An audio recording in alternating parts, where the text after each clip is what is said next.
is my 18th year teaching. All of those years have been in pre-K or kindergarten.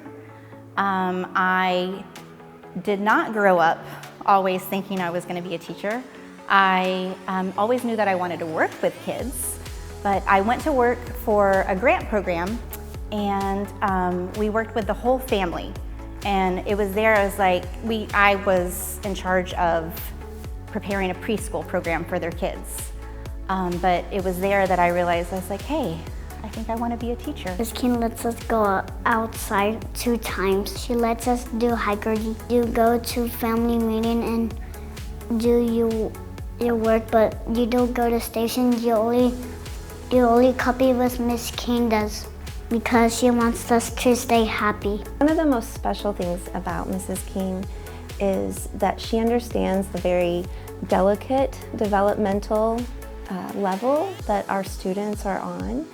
And she's not intimidated by the idea of, all of the pressure that's on teachers as far as pushing down curriculum and things like that. Instead, she knows that she can get to those things as long as she takes care of their well-being and their hearts first. Mrs. King, this was her first year in Gregory-Portland ISD, so that speaks volumes for the fact that she was nominated and then voted by her peers as our Teacher of the Year.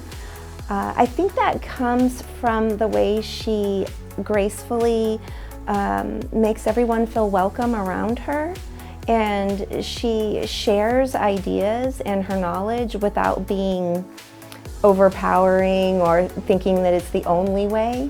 But instead, people, I think, see what she's doing and they want to know more. I think teaching reading is, and like I said, it's because of their excitement.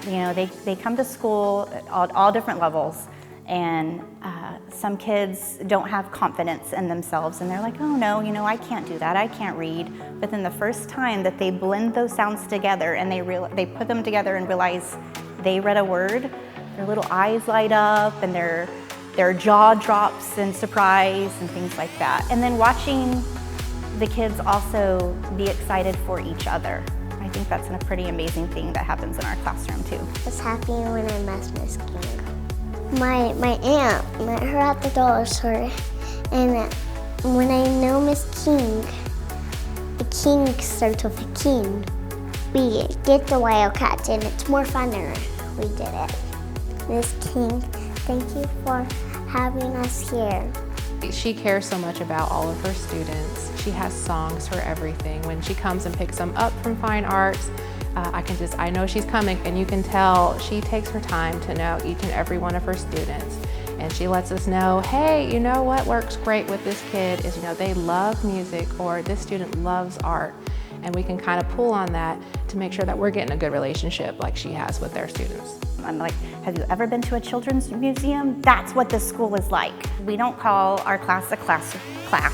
We are a school family, and we talk every day about how we're here to take care of each other. We cheer each other on. I think one of my favorite things about teaching is the students' families, when they come to me and they're excited about something their kiddo has done, or they come to me and say, oh, so-and-so was so excited to tell us about this, or so-and-so read this book last night. That's my favorite thing, is when the families are excited about the learning that's happening here too.